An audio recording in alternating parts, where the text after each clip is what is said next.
मित्रों, अगले 3 दिन का प्रोग्राम कुछ इस तरह से है। रविवार सुबह 11 बजे Unacademy UPSC PUBG combat quiz, जिसमें 60 क्वेश्चन होंगे। एंड्रॉयड ऐप से आप ये क्विज़ दीजिए, जिसमें ये हिस्ट्री, ज्योग्राफी, इकोनॉमी, पॉलिटी वगैरह के प्रश्न होते हैं। अच्छा रैंक लाने वाले को कंपनी की तरफ से एक्साइटिंग प्राइजेस। उसी तरह सोमवार रात 8 बजे मृणाल्स मंडे क्विज़, जहाँ पर ये हम लोग जो डेली करंट अफेयर्स पढ़ रहे हैं उसमें से 20 प्रश्नों की क्विज़ होगी। उसमें भी अच्छे रैंक वाले स्टूडेंट्स को कंपनी की तरफ से ये सब पेड सब्सक्रिप्शन और दूसरे आकर्षक इनाम। और उसके अलावा मंगलवार 13 तारीख को रात 9 बजे ये यूपीएससी इंटरव्यू में कौन कौन सी गलतियां कैंडिडेट्स करते हैं और उससे कैसे आप बचें, इस टॉपिक पर मेरी एक लाइव क्लास रात 9 बजे, वो भी फ्री में होने वाली है। इन सभी के रजिस्ट्रेशन लिंक डिस्क्रिप्शन में दिए हैं। फ्री अनलॉक कोड यूज़ करें mrunal.org। इसके अलावा ये अनअकैडमी का यूपीएससी प्लस सब्सक्रिप्शन, वहाँ पर एक ऑफ़र, मान लीजिए आप 1 साल का सब्सक्रिप्शन खरीदते हैं तो अप्रैल 2021 में लिया हो तो अप्रैल 2022 तक वो रहेगा। लेकिन ऑफ़र ये है कि उसमें जितने महीने यूपीएससी प्रीलिम उसके बाद लेट होगी उतने महीने आपको एक्स्ट्रा फ्री में एक्सटेंड कर दिया जाएगा। तो मान लीजिए यूपीएससी प्रीलिम अगले साल हो जुलाई महीने तक, तो अप्रैल, मई, जून, जुलाई वो 4 महीने आपके फ्री हो जाएंगे। और मान लीजिए अगर अगले साल यूपीएससी प्रीलिम लेट होकर अगस्त महीने में हो तो उतने और एक्स्ट्रा महीने आपका सब्सक्रिप्शन एक्सटेंड कर दिया जाएगा। So if you are interested you can take this, और चेकआउट के दौरान कूपन कोड यूज़ करें mrunal.org। खैर, अभी मेन मुद्दे पे आते हैं कि 10 अप्रैल शनिवार के इंडियन एक्सप्रेस में काम की चीज़ें मुझे क्या लगी। भाई, कल का न्यूज़पेपर तो काफ़ी बोरिंग था, कुछ एग्ज़ाम के लिए काम का नहीं। लेकिन आज जो न्यूज़पेपर आया है तो पता चला कि United Nation convention on law of seas UNCLOS, उसमें ये लिखा है कि सब देशों ने एक दूसरे के एक्सक्लूसिव इकोनॉमिक जोन और कॉन्टिनेंटल शेल्फ में बिना परमिशन के कुछ मिलिट्री वाले काम नहीं करने चाहिए। और भारत सरकार ने भी इस पर अपना कानून बनाया था 1976 में, जिसमें लिखा है एक्सक्लूसिव इकोनॉमिक जोन का मतलब ये अपने समंदर का 200 नॉटिकल माइल तक का इलाका फ्रॉम द बेस लाइन। वहाँ पर विदेशी जहाज भी आ सकते हैं as long as it is done for innocent purpose. निर्दोष रूप से धंधे व्यापार के लिए आते हो तो बराबर है। लेकिन अगर कोई फॉरेन नेवी का मिलिट्री नेवी शिप भारत के एक्सक्लूसिव इकोनॉमिक जोन में आए तो उसने गवर्नमेंट ऑफ इंडिया को नोटिफाई करना चाहिए, परमिशन लेनी चाहिए, कंसेंट लेनी चाहिए, अनुमति के बाद वो कर सकते हैं। लेकिन फिर पता चला कि ये यूएस नेवी और उसकी 7th फ्लीट, उसका एक जहाज USS जॉन पॉल जॉन्स, वो भारत के EEZ में से गुजर के गया और उन्होंने प्रेस स्टेटमेंट में भी दिया है कि हम ये गुजर के गए हैं और US freedom of navigation operation यानी कि USFONOP के अंतर्गत हम ऐसा ही करते हैं। हम ये सब इंटरनेशनल लॉ वाली बातों को इतना समर्थन नहीं करते हैं वगैरह। अब वैसे तो भारत सरकार ये सब पहले भी होता था तो हमेशा अकोमोडेटिव रही है, मतलब ठीक है जाने दो, ऐसी अमेरिकन नेवी की शिप मूवमेंट को हमने अपोज नहीं किया। लेकिन इस बार ये अमेरिकन नेवी ने प्रेस स्टेटमेंट में ऐसा खुल के बाहर बोल दिया कि हमने ऐसा किया है, तो फिर स्वाभाविक है द हिंदू कॉलमनिस्ट और ऑपोजिशन पार्टी को सरकार ने जवाब देना होगा। इसलिए भारत के सब डिप्लोमेट्स ने इस पर अमेरिकी सरकार से जवाब मांगा है वगैरह, बॉल बाय बॉल कमेंट्री जारी है। हालांकि ये जो अमेरिकन नेवी की 7th फ्लीट है ये पहली बार नहीं हुआ, पहले भी 1971 के वॉर में प्रेसिडेंट निक्सन ने उसे भेजा था बाहर ये बोल के कि बांग्लादेश से अमेरिकन सिटीजन्स को इवैक्यूएट करने के लिए भेज रहे हैं। लेकिन बाद में उनके सीक्रेट डॉक्यूमेंट्स डिक्लासीफाई होने पर हमें पता चलता है कि स्पेसिफिक लिखा था कि ज़रूरत पड़े तो पाकिस्तान की मदद के लिए इंडियन आर्मी पे भी अटैक कर सकते। क्या ऐसे ही सब शिप और नेवी का नाम लिया तो एक इटालियन शिप था एनरिका लेक्सी, उस पर पायरेसी रोकने के लिए 2 इटालियन मरीन सोल्जर भी तैनात थे। केरला की कोई बोट जा रही थी, उसको लगा पायरेट्स हैं, गोली मार दी, फिर भारत सरकार ने उनको गिरफ्तार किया। उसकी सब कमेंट्री चल रही है, उन्होंने कुछ 10 करोड़ रुपए कंपेंसेशन में देने थे और उनको कुछ बेल मिली थी या वापस इटाली में भेजा था, नहीं भेजा था। अगर law as an optional subject है तो फिर डिटेल में वो सब समझना चाहिए क्या इंटरनेशनल लॉ कन्वेंशन और भारत सरकार और सुप्रीम कोर्ट ने क्या कहा था। जहाँ तक जनरल स्टडीज़ की बात है 1-2 लाइन में सब पता होना चाहिए कि हाँ ऐसा कुछ हुआ था और फिर केस जारी है। पेज 1 पर person in news, Prince Philip जो कि महारानी एलिजाबेथ II के पति यानी कि छोटी बहू मेगन मार्केल के ससुर, उनका देहांत हुआ है। नॉन IAS एग्ज़ाम के लिए। बाकी पेज 1 में कुछ काम का नहीं, वही सब पॉलिटिक्स और IPL के समाचार जारी हैं। पेज 2 अनुसंधान कुछ काम का नहीं। पेज 3 वो पॉलिटी और राइट टू एजुकेशन और उसके साथ एक जुड़ा मुद्दा टीचिंग इन मदर टंग, मातृभाषा में पढ़ाया जाए। लेकिन गुजरात राज्य सरकार ने गुजलिश प्रोजेक्ट शुरू किया है, मतलब गुजराती प्लस इंग्लिश, गुजलिश, जिसमें ये सब गुजराती मीडियम स्कूल को बोला गया कि आप क्लास 1 से लेकर 10 तक जो भी गुजराती में पढ़ाते हैं, लेकिन मैथ साइंस की जो टर्मिनोलॉजी वो इंग्लिश में पढ़ानी होगी। इस पर किसी ने PIL पब्लिक इंटरेस्ट लिटिगेशन जनहित याचिका दायर की है कि ये गुजलिश प्रोजेक्ट के चलते सबके स्कोर कम हो गए हैं वगैरह। खैर, कुछ जजमेंट आए और बड़ी बात होगी तो देखेंगे। सरकार की तरफ से अपने आर्ग्यूमेंट होंगे कि ये सब बेसिक मैथ साइंस की टर्मिनोलॉजी इंग्लिश में पढ़ाई जाए तो उससे नीट और दूसरी कॉम्पिटिटिव एग्जाम में मदद मिलती है, या कि भविष्य में वो सब इंजीनियरिंग और मेडिसिन जो अंग्रेज़ी में पढ़ना होता है उस वक्त समझने में आसानी रहती है कॉलेज पोस्ट ग्रेजुएशन में वगैरह एंड सो फॉर्थ। मित्रों, अंग्रेज़ी में एक कहावत है, if you can not beat them join them. अगर आप किसी को हरा नहीं सकते तो क्या करना चाहिए, उनकी गैंग में हमने भी शामिल हो जाना चाहिए। तो पसंद हो कि नहीं हो, ये इंग्लिश और कंप्यूटर हर जगह हमें परेशान करने ही वाला है और वही जीतता है। तो हमने क्या करना चाहिए, उससे दुश्मनी नहीं, अपनाने की भावना होनी चाहिए। ये बात सही है कि UPSC आप नॉन इंग्लिश मीडियम में भी दे सकते हैं, उसका इंटरव्यू भी नॉन इंग्लिश मीडियम में दे सकते हैं। लेकिन UPSC के अलावा वाली जितनी भी परीक्षाएं हैं उसमें ये इंग्लिश ग्रामर वाले पेपर और उसके मार्क्स भी मेरिट में काउंट होते हैं ज़्यादातर केस में, चाहे बैंक देख लो, स्टेट सर्विस देख लो, staff selection. So you can not avoid it, you should prepare it. और उसका सबसे अच्छा तरीका क्या है, हाँ, वो जो भी ग्रामर वगैरह की आप वीडियो देखिए, किताबें पढ़ें, इंग्लिश न्यूज़पेपर भी पढ़ना चाहिए। उससे फ़ायदा ये होता है कि आपको सेंटेंस फॉर्मेशन आपके दिमाग में बनते जाते हैं।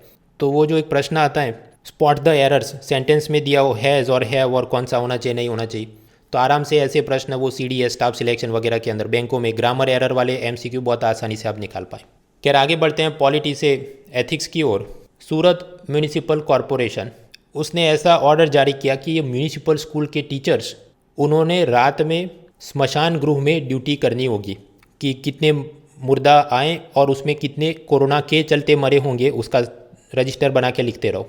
टीचर एसोसिएशन ने इसका विरोध किया कि पूरा दिन भी पढ़ाई का काम होता है, दूसरी भी गवर्नमेंट ड्यूटी लगी रहती है, इधर उधर सब सर्वे करो, इलेक्शन ड्यूटी में रखो, और उसके अलावा अब आपकी रात में भी आके ये मुर्दे गिनना शुरू करो, तो ये हमसे ना हो पाएगा।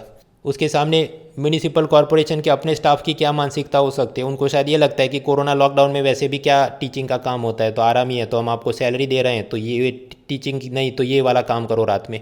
सो now the case study question is, as the municipal commissioner यानी IAS officer of this Surat municipal corporation, आप क्या करेंगे? क्या रियल लाइफ में क्या हुआ या क्या किया गया, उसका आंसर क्या है? ये सब टीचर एसोसिएशन ने विरोध किया, तो अब सूरत म्यूनिसिपल कॉरपोरेशन ने तय किया कि ठीक है, आपको ये स्मशान गृह वाली ड्यूटी नहीं देंगे, लेकिन उसके बदले आपने कुछ और कोरोना की ये 3-4 और ड्यूटी करनी होगी। ऐसा ही कोरोना का नाम लिया है तो rule of law, impartiality, political neutrality, जो भी सिविल सर्वेंट है, पुलिस ऑफिसर है, उन्होंने नियमों का सख्ती से पालन करवाना चाहिए, भले सामने कोई भी व्यक्ति हो, छोटा आदमी हो या बड़ा मिनिस्टर। तो नॉर्वे की पुलिस ने पाया कि उनकी प्राइम मिनिस्टर एर्ना सोलबर्ग ने बर्थडे पार्टी ऑर्गेनाइज़ की थी और ये जो भी मास्क और सोशल डिस्टेंसिंग के नियमों की धज्जियाँ उड़ा दी, तो प्राइम मिनिस्टर को भी उन्होंने $2000 का फाइन, जुर्माना लगाया। और उसके सामने भारत में आप देखिए, ये अलग अलग मिनिस्टर, केंद्र सरकार के, राज्य सरकार के, कितनी सारी पॉलिटिकल रैली हो रही है, मास्क और सोशल डिस्टेंसिंग का कितना नियम हो रहा है, और सामने इलेक्शन कमीशन, पुलिस या म्यूनिसिपल कमिश्नर यानी IAS ऑफिसर उस पर कितने डिसीजन या स्टिक एक्शन लेते हैं। आगे पेज 5 पे होम्योपैथी के बारे में बड़ा सा एडवर्टोरियल।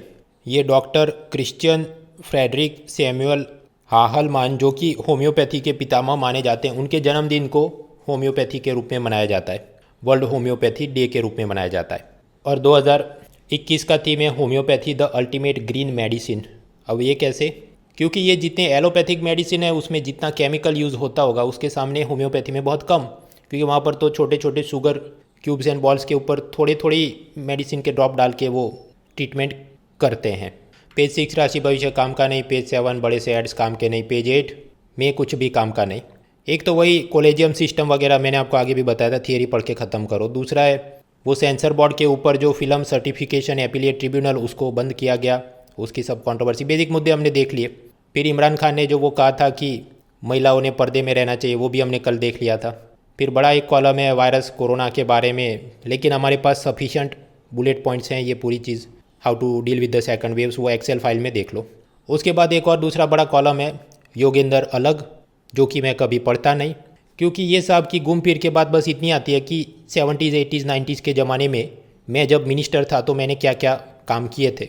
अच्छी बात है, आपने सब काम किए थे, लेकिन अभी यूपीएससी में आप पाएंगे mains paper 1 post independent India में भी करीब पिछले 4-5 साल से तो कुछ पूछ ही नहीं रहे, 0 क्वेश्चन आस्क्ड, और पूछ भी रहे हैं तो बाकी सब जगह इकोनॉमी में भी मोदी सरकार आने के बाद क्या नए करंट कंटेम्परेरी डेवलपमेंट्स हैं उसके प्रश्न होते हैं।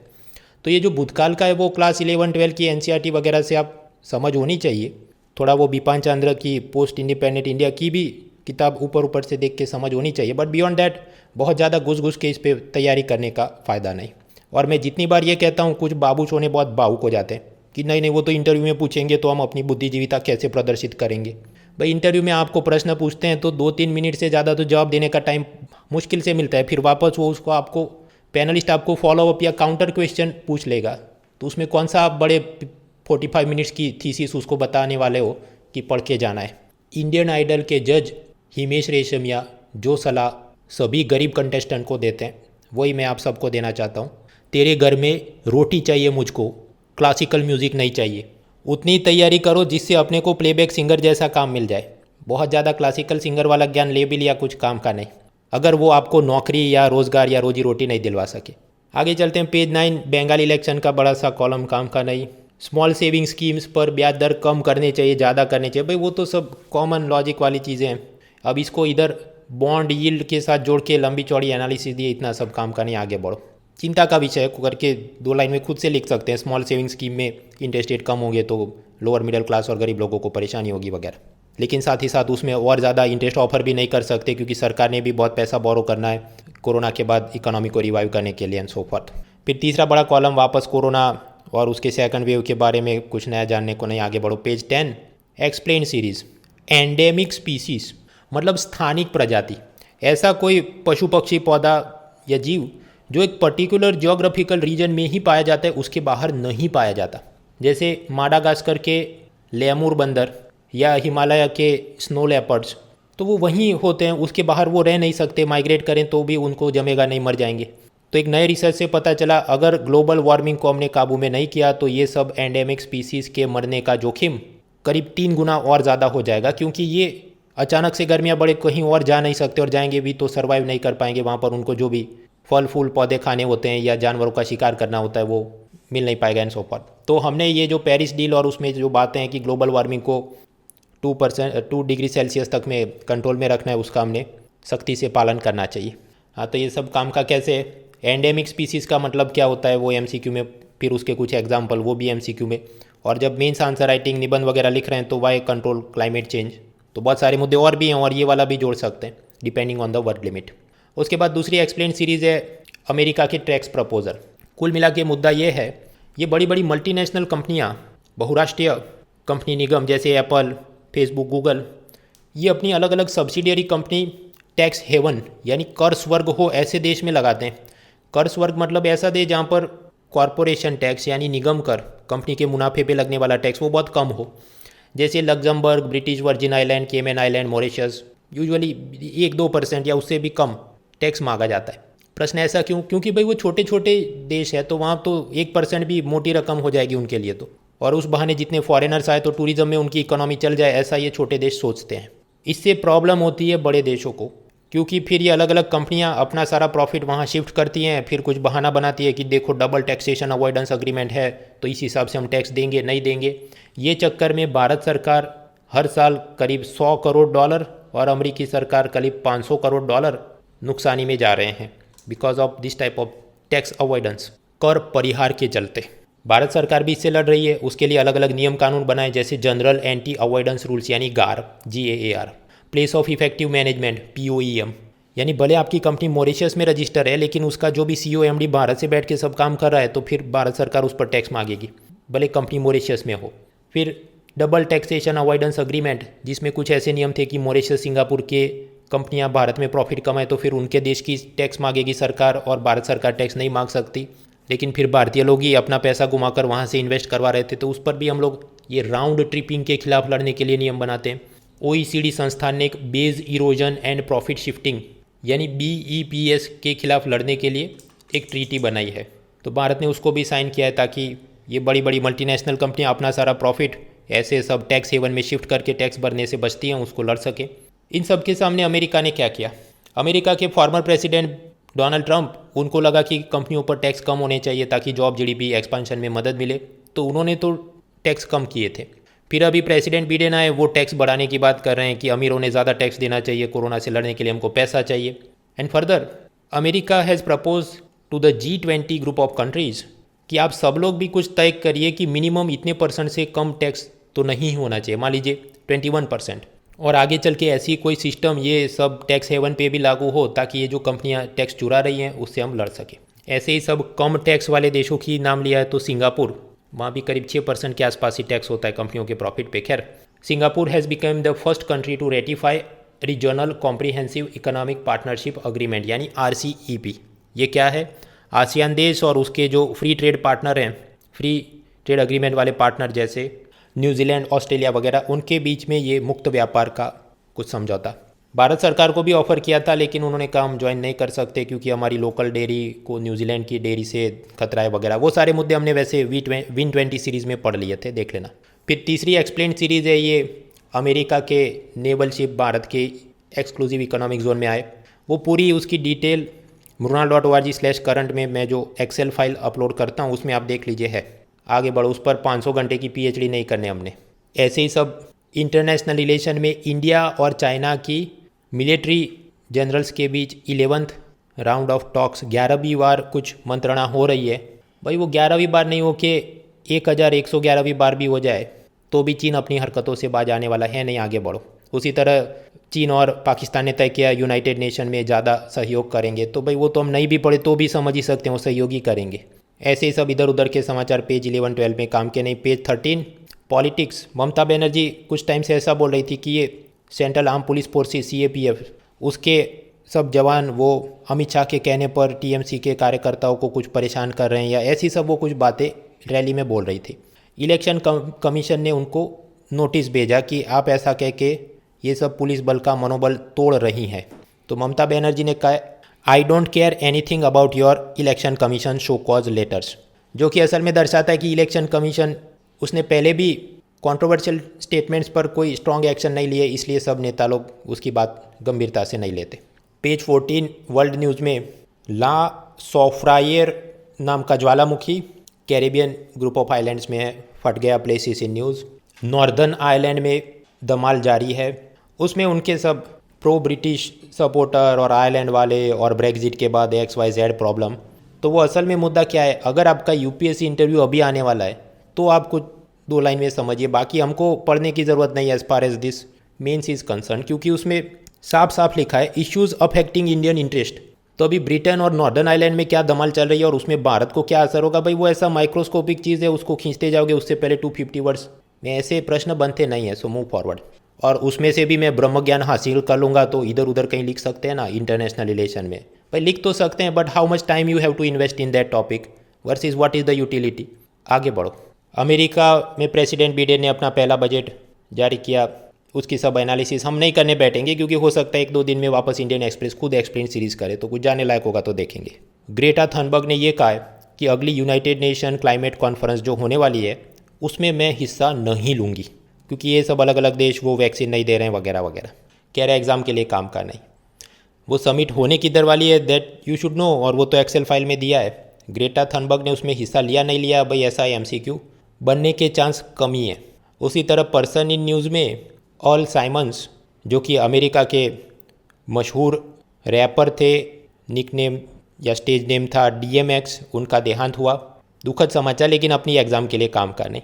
मित्रों, अमेरिका के एक और मशहूर सिंगर है बॉब डेलन, भगवान नहीं करे उनका देहांत हो, लेकिन अगर हो किसी दिन तो अपनी एग्ज़ाम के लिए काम का है क्योंकि उनको नोबेल प्राइज़ इन लिटरेचर मिला था।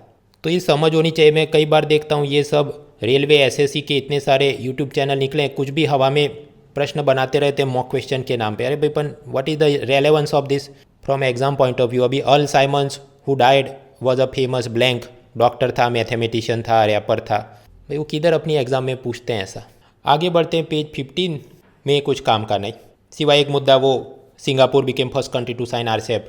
बाकी जो मुद्दे हैं वो वही सब, ऑयल प्राइस क्यों गिर रहे हैं उसकी वापस एक्सप्लेन सीरीज़। अभी ये तो हर दूसरे दिन इसके पास टॉपिक नहीं हो और कोई कोचिंग वाला एडवर्टाइजमेंट नहीं दे रहा हो तो ये बस यही एक्सप्लेन सीरीज चलाता है, क्रूड ऑयल प्राइस क्यों कम हो रहे हैं या ज़्यादा हो रहे हैं। तो उसका बेसिक अंडरस्टैंडिंग हुई है, फिर आगे बढ़ो। एमएसएमई प्री पैक, उसके भी बेसिक आइडिया होना चाहिए। अब यहाँ पर उसकी scoring system and management retain control, इतना टेक्निकल एनालिसिस कुछ काम का नहीं। बोइंग के 737 मैक्स जेट वो कभी कभी बंद हो जाते थे, क्रैश हो जाते थे, उसमें इलेक्ट्रिक इशू हो सकता है, चिंता का विषय, लेकिन एग्जाम के लिए काम का नहीं। डायरेक्ट टैक्स में कितना कलेक्शन हुआ, भाई एक बार में बजट के आंकड़े पता होने चाहिए, जो मैं पहले ही पढ़ा चुका हूँ। बजट समरी इन 5 मिनट्स जो असल में 45 मिनट्स तक चली थी, वो देख लो। फिर हर क्वार्टर में कितना अप डाउन हुआ, वो काम का नहीं। हालांकि आरबीआई की ऑफिसर एग्जाम में कुछ बार ऐसे एमसीक्यू पूछते हैं कि ये वाला डेफिसिट का इतना था तो क्वार्टर में कितना आया, तो लेकिन वो डर डर के हम ऐसा सब करने बैठे तो cost benefit is not so great. उसके सामने बाकी सारे जितने सब्जेक्ट हों उनके, उसमें थोड़ी और लेफ्ट राइट मेहनत करिए तो आप स्कोर बढ़ा सकते हैं, सेक्शनल कट ऑफ को ध्यान में रखते हुए। फिर पेज 16 स्पोर्ट्स में कुछ काम का नहीं। राहुल द्रविड़ की कोई नई एडवर्टाइजमेंट वीडियो आई है। राहुल द्रविड़ क्रिकेटर जो कि वैसे तो मिस्टर कूल और एकदम शांत स्वभाव के माने जाते हैं, लेकिन ये ऐड में सब ऐसा दिखा है कि वो गुस्से से सब तोड़फोड़ कर रहे हैं और इंदिरा नगर का गुंडा ऐसा कुछ थीम बनाया है। उसके शूटिंग के दौरान राहुल द्रविड़ खुद बार बार डायरेक्टर को पूछ रहे थे कि मैं ऐसा क्यों कर रहा हूँ। मतलब कि ये सब मजबूरी में पैसा चाहिए, एडवर्टाइजमेंट करते रहना पड़ता है, भले वो आपके स्वभाव के विपरीत हो। तो इसमें से आप भी सबक लीजिए और कॉम्पिटिटिव एग्ज़ाम की अच्छे से तैयारी कीजिए ताकि एग्ज़ाम क्लियर हो जाए और एक सही सैलरी वाली नौकरी मिले। ये नहीं कि हर दूसरे दिन कुछ एडवर्टाइजमेंट ऑफर और कूपन कोड घुमाते रहो।